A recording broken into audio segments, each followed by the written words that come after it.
Townships of Illinois, 1871. A wedding took place that seemed like any other, flowers arranged in delicate clusters, a church adorned with ribbons and lace, and a bride whose presence was at once radiant and unsettling. To the casual observer, she embodied the expectations of the day, poised, smiling, attentive to every detail. Yet there was something quietly dissonant about her appearance. She never removed her wedding dress, not after the ceremony, not in the household that followed, and certainly not as the seasons changed. The fabric, once crisp and white, began to carry the weight of time, shadowed with dust, faint stains, and the memory of an event that had transformed not only her life, but the atmosphere of the community itself. Those who witnessed her in those early days spoke first of admiration, then confusion. Children playing nearby noticed the long dress sweeping the floor, even in the kitchen and garden, a presence both familiar and impossible to categorize. Friends commented on her meticulous attention to the garments, the way the folds and lace were maintained with obsessive care, yet there was an unease in the way she moved, slow, deliberate, almost rehearsed, as though she were performing for an audience unseen. Even the most rational of neighbors sensed that beneath the ordinary gestures lay something profoundly unusual, a silent insistence that the dress remain a second skin, inseparable from her identity. As the days lengthened into weeks, the peculiarity became harder to ignore. She conducted household chores, prepared meals, and interacted with family and visitors, yet always in the same dress. Stories circulated, initially whispered behind hands, of a bride who could not or would not release the garment of her wedding day. Some speculated that grief had taken root too soon, others that a family secret bound her to the dress. Rumors spread, fueled by the unspoken tension of neighbors unsure whether to intervene, to observe, or to retreat from the unsettling continuity of her presence.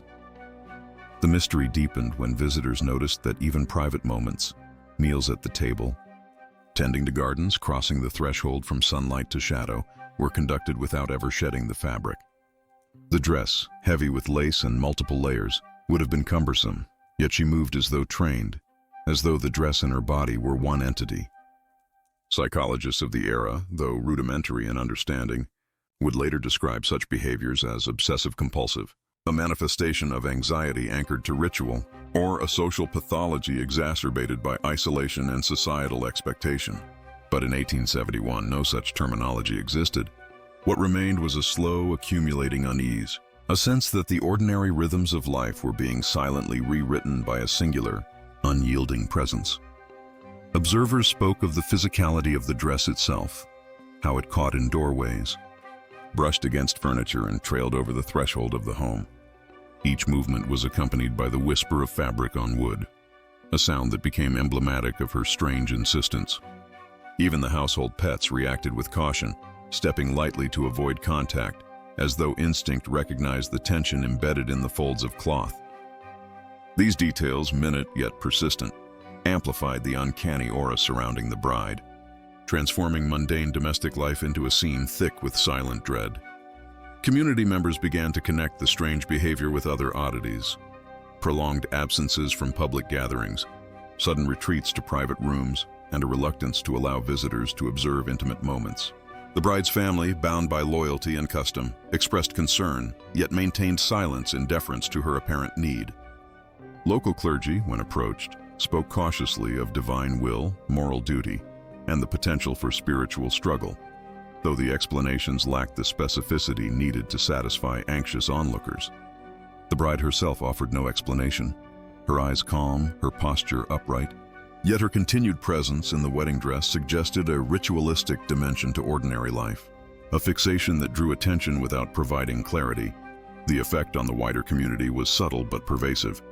Social gatherings carried a note of tension, neighbors' conversations tinged with speculation and fear, and the church pews where she had first been celebrated seemed haunted by memory and expectation. Children grew accustomed to the constant visual of the dress, yet adults felt a creeping discomfort, a recognition that the line between celebration and obsession had been crossed. Some described fleeting moments of dread when passing by the home, a sense of being observed by both human and spectral eyes, the folds of fabric seeming to carry a presence beyond the physical body. In addition to its psychological weight, The dress itself became a symbol of suspended time. Buttons, lace, and embroidery seemed preserved in a kind of temporal bubble, resisting the decay that inevitably touched all other objects. To the rational mind, this was merely a result of careful maintenance. Yet to observers, it contributed to the growing mythos of the bride, an almost supernatural aura surrounding someone who refused to relinquish a single artifact of a singular, pivotal day.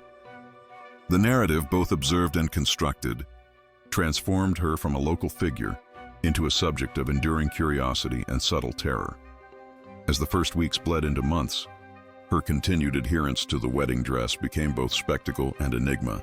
Scholars, neighbors, and even distant relatives pondered the underlying cause.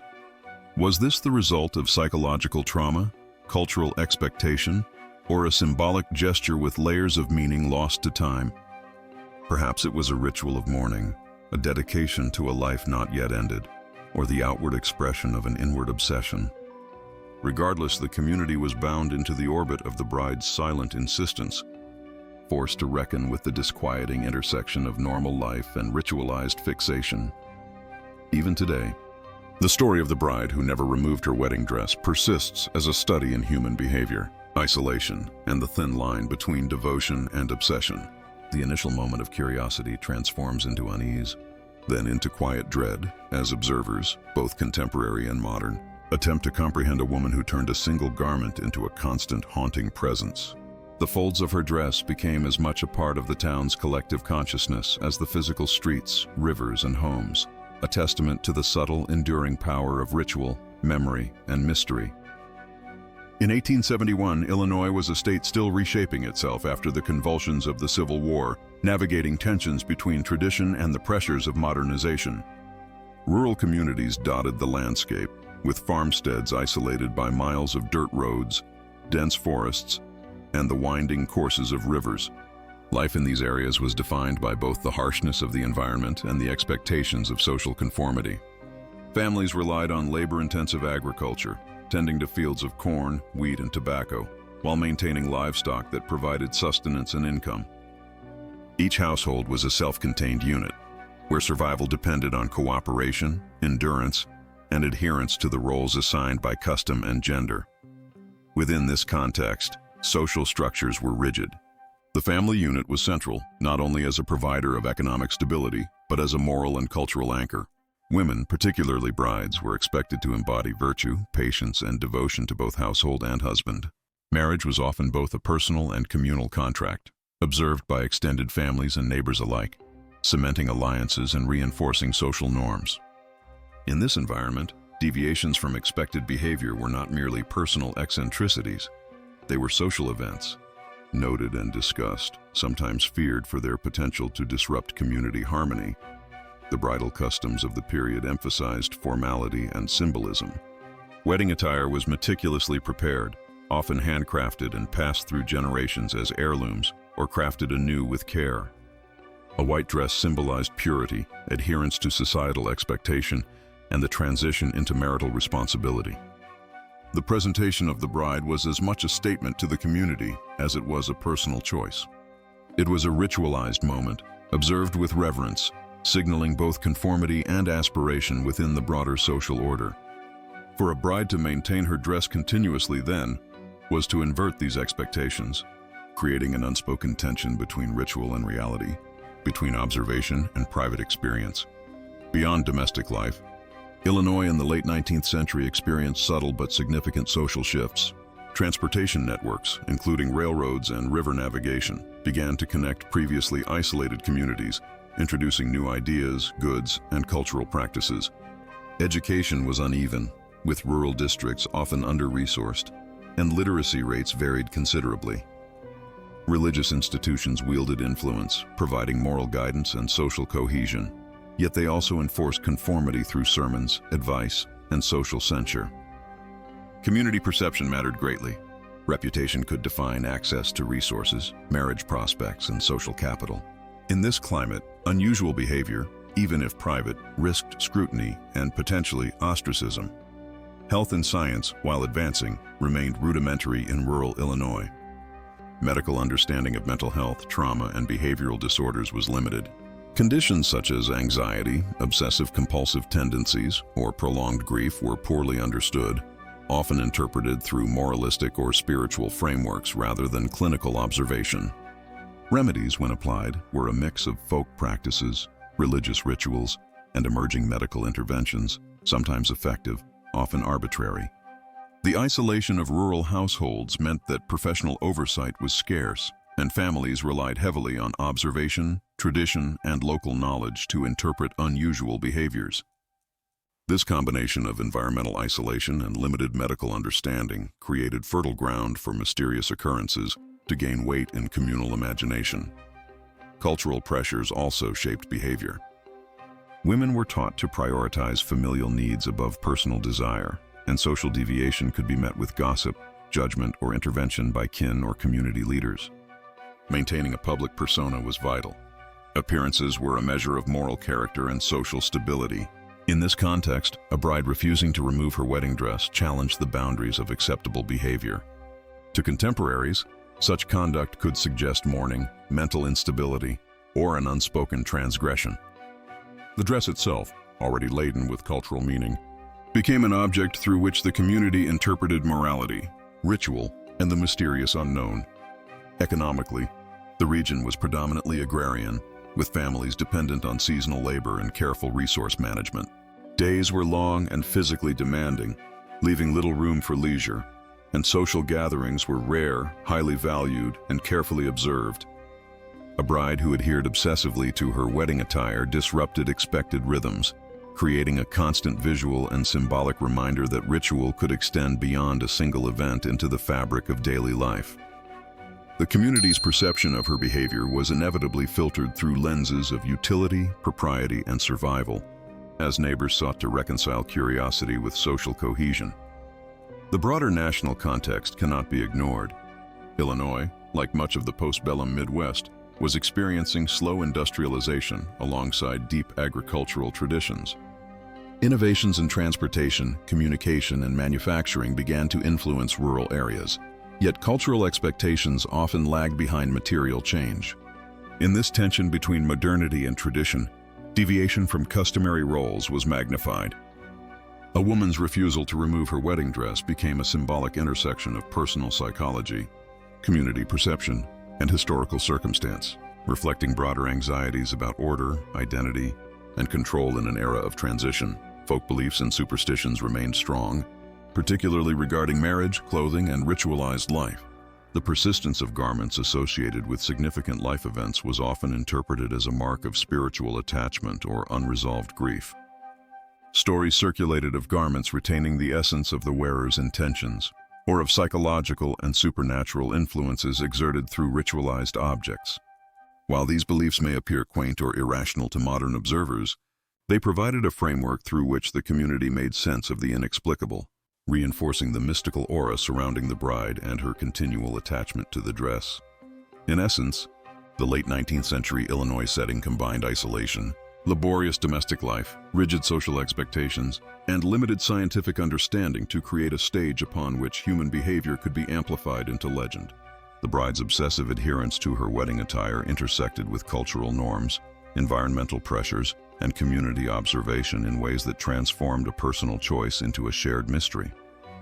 The riverbanks, wooden homes, dirt roads, and church interiors of Illinois served as silent witnesses, lending context and texture to a narrative that was part social history, part psychological drama, and part folklore. Thus, when we examine the story of the bride who never removed her wedding dress, we must consider the environment that shaped her actions: the isolated rural communities, the social pressure on women, the symbolic weight of marriage, and the interpretive frameworks through which neighbors, clergy, and family understood deviant behavior. Within this historical tapestry, her decision becomes both a personal act and a lens through which to explore broader cultural, social, and psychological dynamics. It is a story rooted in the land, in its people, and in the era's complex blend of expectation, superstition, and survival.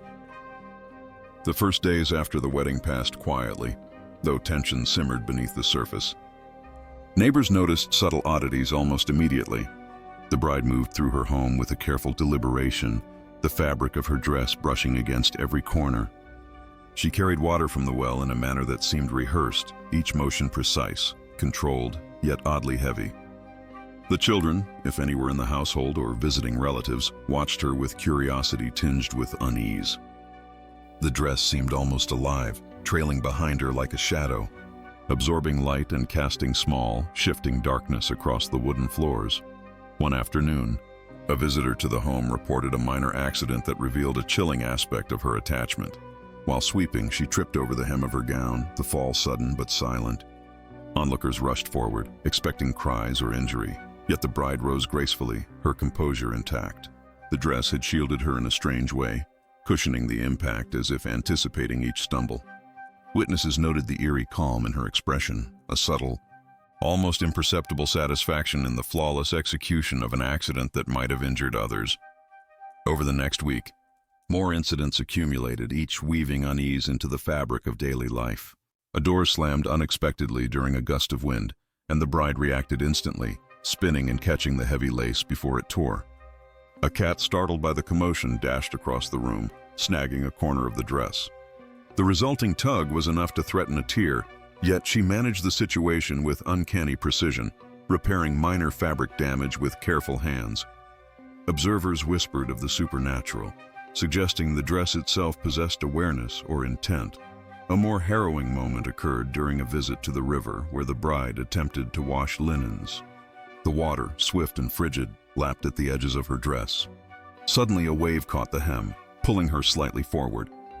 Onlookers braced for catastrophe, yet she held firm, her grip on the fabric almost instinctive. The children recoiled at the thought of being swept away by the current, and neighbors murmured that the bride seemed impervious to danger, as though the dress were a protective talisman rather than clothing. The incident became part of local lore, repeated in hushed tones as a demonstration of both daring and strangeness. Inside the home, subtle incidents escalated into moments of terror. Knives used for meal preparation were occasionally dropped. She would recover them in a motion that seemed choreographed, catching blades mid-fall. Small tools, scissors, pins, even small hatchets used for household tasks, slipped from tables or counters, yet the bride's dress absorbed the movements, the folds seemingly acting as buffer or barrier. Family members watched silently, some with admiration, others with unease. Each successful avoidance of harm reinforced the perception of ritualized mastery, but also heightened the undercurrent of dread. There were quieter, more psychological incidents as well. The bride often lingered in rooms with windows closed, curtains drawn, and the house plunged into dim light. Shadows cast by the lace and fabric created eerie silhouettes along walls and floors. Visitors reported feeling watched, a subtle pressure in the chest, a shiver down the spine, even in the absence of obvious danger. The atmosphere grew tense. Children spoke in whispers, adults avoided prolonged gazes. In a home designed for safety and familiarity, a creeping unease took hold. A particularly alarming incident occurred one evening when a fire sparked in the hearth. Flames leapt unexpectedly toward the corner of the room where the dress's hem lay in proximity. A scream might have been expected, yet she moved swiftly and decisively, extinguishing the threat without injury. Witnesses described the motion as almost preternatural, precise and deliberate, the folds of fabric acting as an extension of her will. Afterward, silence enveloped the house, punctuated only by the soft crackle of the hearth. The community began to consider her attachment to the wedding dress not merely eccentric, but essential, almost magical in its efficacy. The cumulative effect of these incidents was profound. Neighbors began to report a pervasive tension in their interactions with the household. Social visits became brief. Families adjusted schedules to avoid unexpected encounters. The bride's continued attachment to her dress was now more than personal choice. It was a signal, a boundary, a silent enigma that demanded respect and caution. Children, who once approached the home with innocence, now circled the perimeter warily, half aware that the household contained more than domestic order. It contained ritual, observation, and subtle, inscrutable power. Even small domestic accidents carried dramatic weight. A jar of preserves fell from a shelf, shattering near the bride's feet. Rather than recoiling, she used the folds of her gown to stabilize herself and the shards, preventing injury. Witnesses spoke of a calm efficiency that bordered on eerie. Every fall, every slip, Every brush with danger became an opportunity to observe her precision, her quiet control, and the almost supernatural coordination between body and fabric. Each act compounded the tension in the household, illustrating a dynamic that was simultaneously mundane and terrifying. Incidents outside the home mirrored those inside. The bride was seen walking along narrow bridges over streams, the dress trailing dangerously close to the water. Strong winds threatened to topple her balance, yet she moved without faltering, a study in poise and resolve. Local children whispered tales of near tragedies avoided through unseen assistance, suggesting to some that her attachment to the garment had protective qualities beyond human understanding. Others speculated that isolation, obsession, or mental disturbance drove her, yet no explanation fully accounted for the precision, timing, and calm that defined her movements. As the weeks turned to months, subtle accidents and near misses became ritualized. Tools, fires, river currents, furniture, ordinary elements of daily life served as instruments in an ongoing drama. Her presence transformed mundane spaces into stages where tension, observation, and near catastrophe played out continuously. Observers began to accept a dual reality. She was simultaneously a part of the community, and apart from it, her ongoing attachment to the dress creating a persistent, unresolved mystery. Even in moments of calm, the dress maintained its silent influence. Shadows cast by candlelight, folds of lace trailing across floorboards, the sound of fabric brushing against walls, all became reminders of her ongoing enigma. Visitors often left homes with an inexplicable chill, a sense that normal life had been temporarily suspended, and that ritual, obsession, and careful mastery had overtaken the ordinary. In these incidents, both dramatic and subtle, the bride's daily existence merged with the mythology forming around her, creating a narrative as compelling as it was unsettling. Word of the bride's unusual attachment to her wedding dress spread through the township with a quiet but persistent intensity. Neighbors, initially curious, began to treat her presence with caution, unsure whether to regard her as eccentric, unwell, or something more unsettling. Conversations carried the weight of speculation. People whispered in kitchens and along fence lines, debating the reasons behind her behavior. Was it grief unspoken, a spiritual affliction, or merely obsessive ritual? Each theory was layered, with cultural assumptions and personal biases, reflecting the social consciousness of rural Illinois in the 1870s. Family responses were complex and multifaceted. Immediate relatives, bound by loyalty and social expectation, expressed concern, yet refrained from direct confrontation. They observed her behavior quietly, noting the meticulous care she gave to the fabric, the rituals she enacted, and the persistent avoidance of removing the garment. In private, some family members speculated that her attachment was symbolic, a representation of devotion to her new household, perhaps a psychological expression of fear or anxiety regarding her future. Others feared that intervention could provoke resistance or further entrench the behavior. The dress became both a symbol and a barrier, mediating her interaction with loved ones while intensifying their unease. Medical professionals, though rudimentary by modern standards, were consulted by concerned family members. Local physicians, called to examine her, noted the physical and psychological implications of prolonged attachment to restrictive garments. Observations ranged from simple musculoskeletal strain to signs of chronic stress and obsessive-compulsive tendencies. The medical community of the time often interpreted such behavior through a combination of moral and physiological lenses, attributing anomalies to nervous conditions, hysteria, or imbalance of humors. The bride's composure, coupled with her precise control over the dress, confounded these early practitioners, leaving many reports inconclusive. Clergy also became involved. The local pastor, representing both moral authority and social cohesion, visited the household under the guise of pastoral care. Sermons were adjusted to reflect general guidance on propriety, obedience, and spiritual mindfulness, with subtle emphasis on female virtue and domestic responsibility. The bride's behavior was framed as a challenge to spiritual norms, an outward adherence to ritual that lacked visible explanation, provoking reflection on divine intent, morality, and the delicate balance between free will and societal expectation. Parishioners debated whether her insistence on wearing the dress was a manifestation of piety penance, or psychological distress, blending faith with speculation. Neighbors' reactions ranged from fascination to fear. Children were often the first to articulate unease, recounting the uncanny precision with which the bride navigated her home, the soft whisper of fabric over wood floors, and the eerie stillness that seemed to follow her movements. Adults, more attuned to social repercussions, oscillated between concern for her well-being and anxiety over the potential disruption of communal order. Social visits were shortened, invitations tempered, and conversations tempered with caution. Gossip, a primary tool for communal interpretation, spread rapidly. Newspapers of the period, when they covered the story, oscillated between neutral reporting and sensationalism, framing the bride as an enigmatic figure caught between societal norms and mysterious personal compulsion. Letters and telegrams, sparse as they were in rural Illinois, occasionally recounted anecdotes of the bride's behavior. Observers described her movements as deliberate, precise, and almost ritualistic, noting incidents in which minor accidents were avoided in ways that defied casual expectation. These accounts circulated beyond the immediate community, forming the early outlines of legend.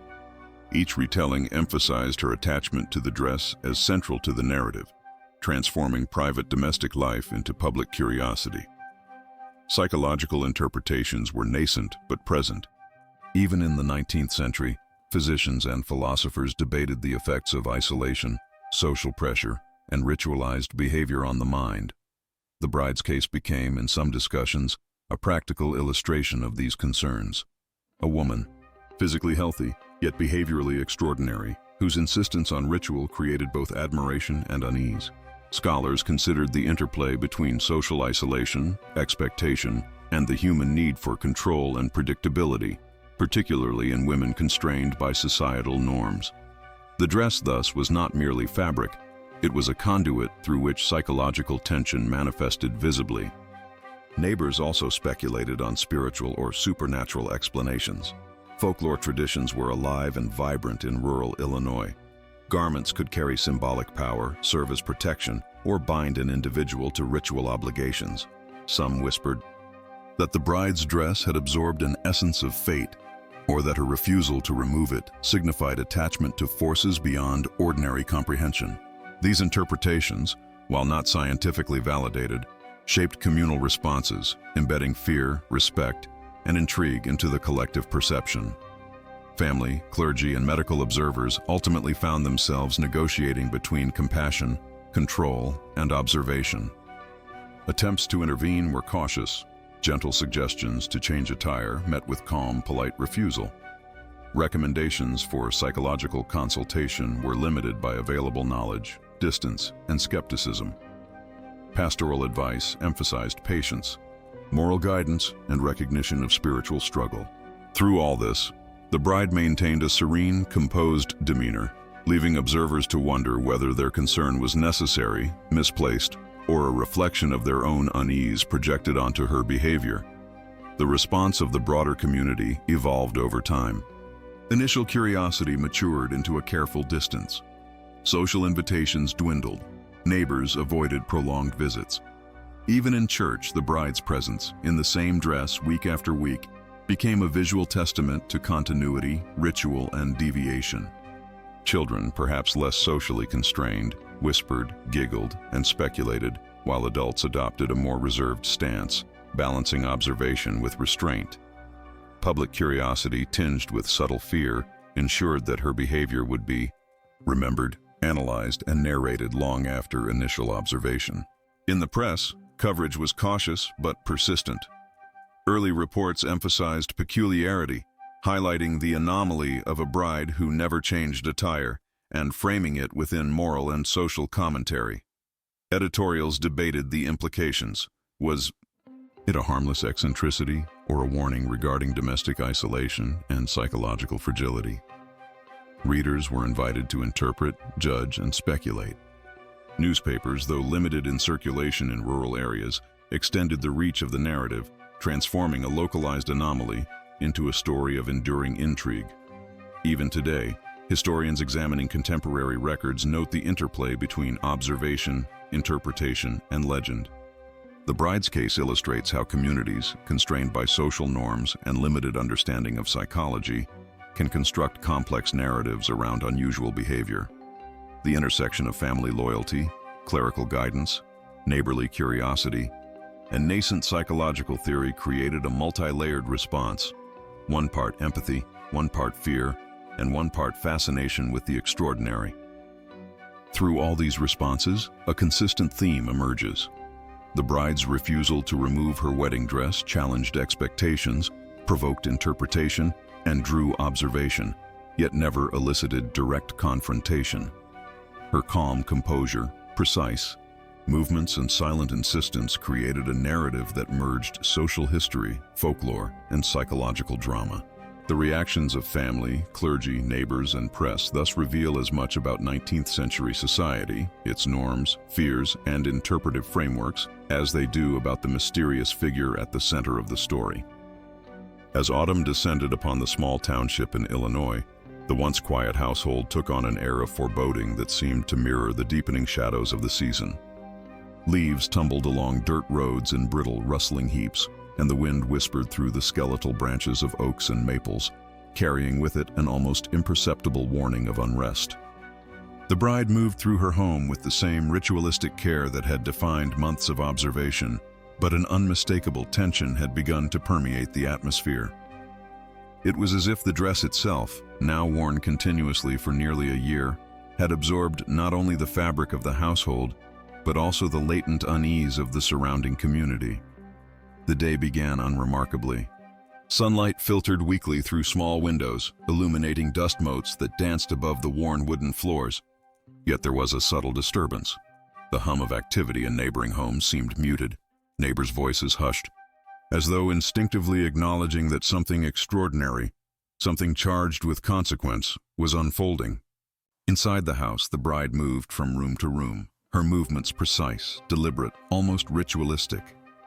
Every fold of her wedding dress trailed behind her like a living extension of her will, catching the light in shifting patterns, casting shadows that seemed to flicker independently, and creating an atmosphere thick with anticipation and silent dread. The first sign of imminent crisis arrived with a small domestic accident. A candle, placed near a workbench for the preparation of food, leaned slightly as the draft shifted through the room. Its flame flickered violently, threatening to ignite the dry wood and fabrics nearby.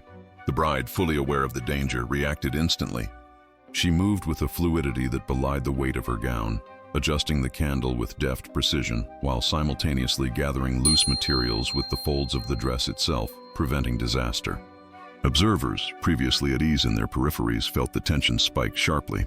A hushed silence swept the household. For the first time, the cumulative power of her precision and the omnipresent dress was palpable. Outside, the weather shifted.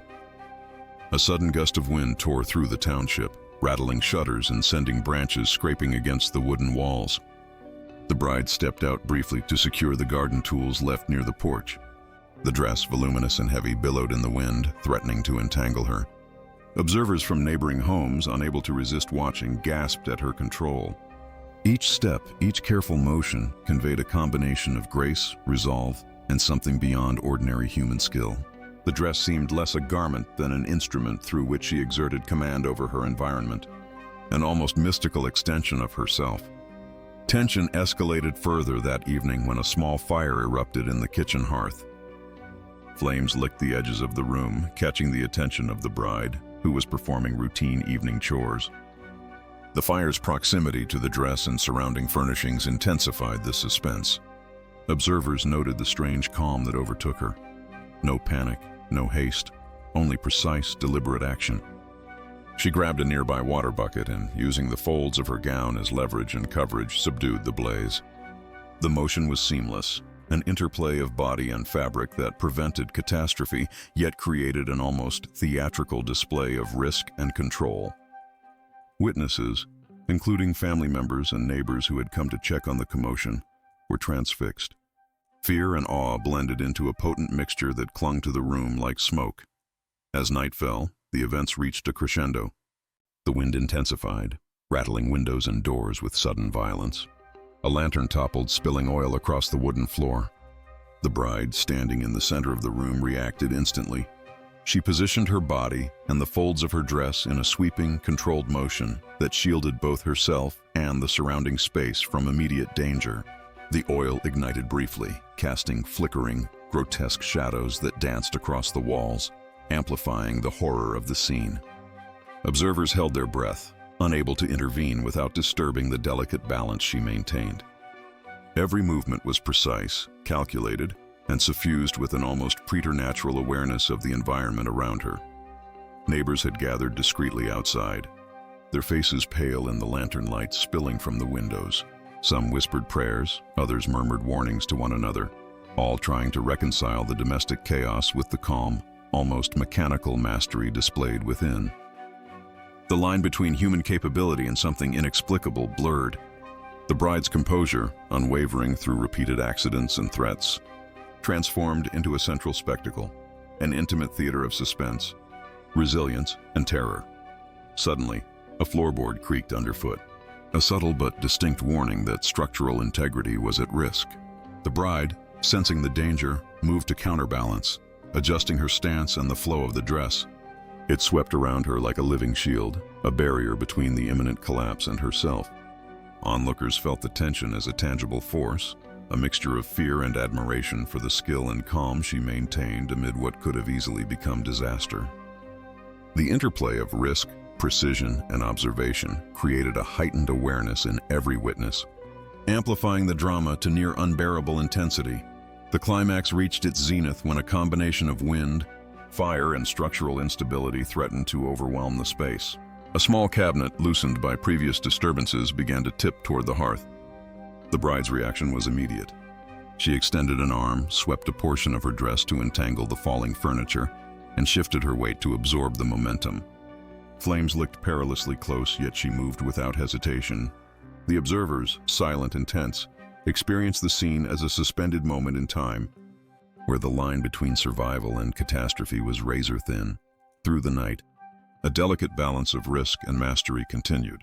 The bride, ever composed, moved from task to task, the dress trailing and responding to every minor disturbance. Each motion, each subtle adjustment, seemed to anticipate the next, as if the dress and its wearer were engaged in an ongoing dialogue with fate itself.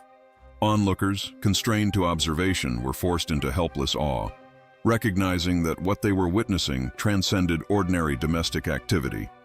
It was as if ritual, skill, and the enigma of human determination had converged into a singular, terrifyingly precise performance.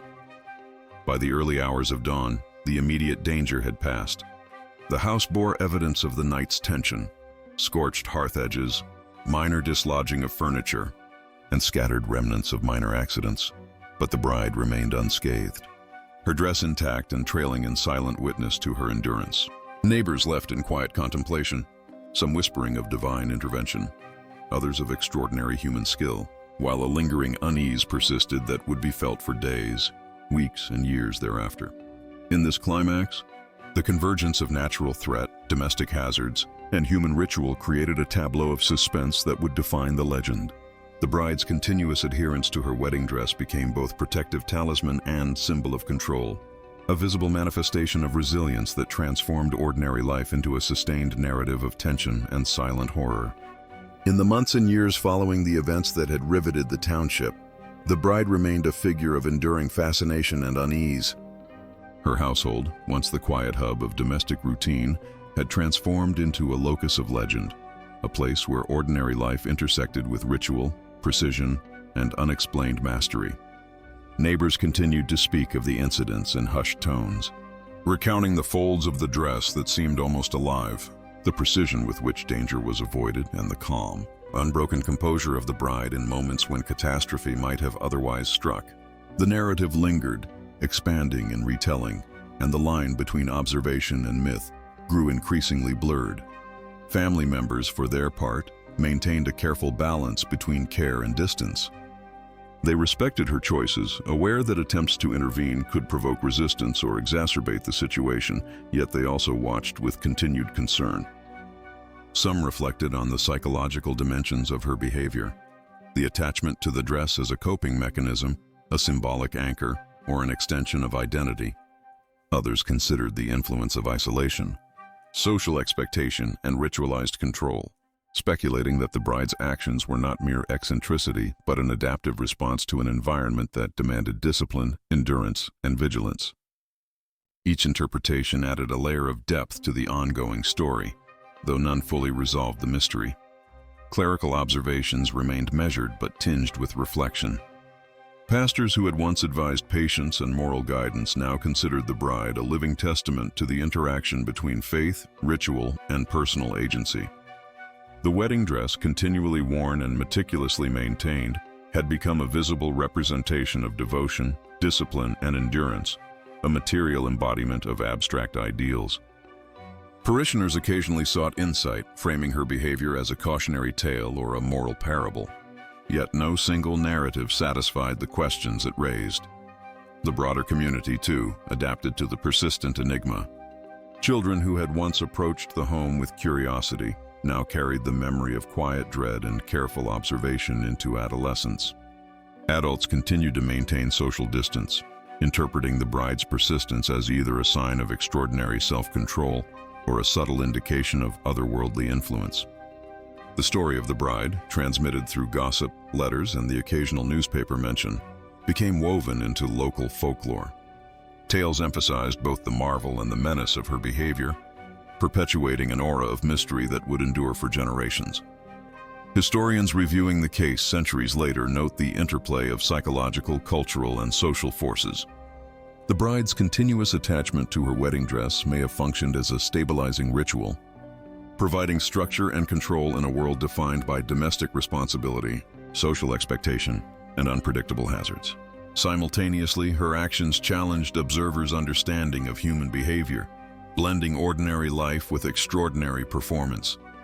The interplay between mundane accidents, precise avoidance, and ritualized attention created a narrative that was both instructive and unsettling, a phenomenon that invites reflection on the capacity of individuals to navigate and master their environment in highly specialized ways.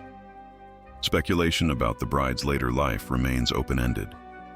Some accounts suggest she eventually altered her behavior, removing the dress only after decades, perhaps in response to changing social norms, personal reflection, or advancing age. Other accounts are silent, leaving the question unresolved. Did she continue the ritual in private, maintaining her control and identity through the folds of fabric? Did the precision and calm that had so fascinated and terrified observers endure, or did mortality and circumstance finally bring it to a close? The absence of definitive records transforms speculation into narrative, preserving the tension between known history and the realm of mystery. Cultural reflection also shapes the epilogue. The story of the bride is not merely anecdotal. It illuminates 19th century attitudes toward gender, domesticity, and social conformity. Her continuous adherence to the dress challenged expectations, inviting observation, judgment, and fascination. In a society that defined women's roles through domestic labor, propriety, and visible markers of morality, the bride's behavior disrupted ordinary perceptions. It forced consideration of the intersection between personal agency and social surveillance, ritual and obsession, domesticity and legend. The wedding dress itself becomes emblematic, a material symbol of persistence, identity, and the subtle power of deliberate action. Psychological interpretation remains a lens through which modern observers consider her behavior. The attachment to a single garment for extended periods can be understood in terms of ritualized coping, obsessive-compulsive patterns, or symbolic identity consolidation. Her precision in avoiding accidents and managing environmental hazards demonstrates cognitive acuity, discipline, and acute situational awareness. Yet the emotional resonance, the simultaneous fear, awe, and fascination elicited from those who observed her, ensures that the narrative retains an effective power beyond clinical analysis. The story operates both as historical record and as a study in the uncanny, human behavior that is rational and meticulous, yet produces profound unease. Even today, the memory of the bride persists as an emblem of unresolved tension between the ordinary and the extraordinary. Local folklore continues to reference the household, the folds of the dress, and the silent mastery exhibited through countless minor incidents. The story occupies the space between historical documentation and myth, illustrating the human tendency to interpret behavior that challenges expectations as simultaneously instructive and terrifying.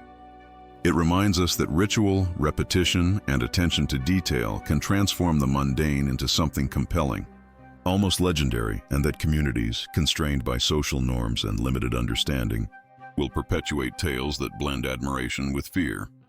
In conclusion, the legacy of the bride who never removed her wedding dress is multifaceted. It reflects psychological complexity, social dynamics, cultural assumptions, and the human response to behavior that defies explanation. The dress, once a simple garment, became a repository of skill, control, and enigma. Observers, whether family, clergy, neighbors, or future historians, are left to ponder the delicate balance between personal agency and social expectation, between ritualized behavior and legend. The bride's story endures as a haunting reminder of the power of singular human focus, the enduring impact of ritual, and the lingering mysteries of human behavior that resist definitive explanation. As the township moved on, houses rebuilt, generations passed, and the fabric of daily life evolved, the shadow of that one extraordinary figure remained, a silent testament to endurance, ritual, and the uncanny. The folds of the wedding dress, once present and commanding, now exist primarily in memory and narrative, trailing quietly behind the imagination of those who hear the story, reminding us that some mysteries do not resolve, but instead persist hauntingly through time.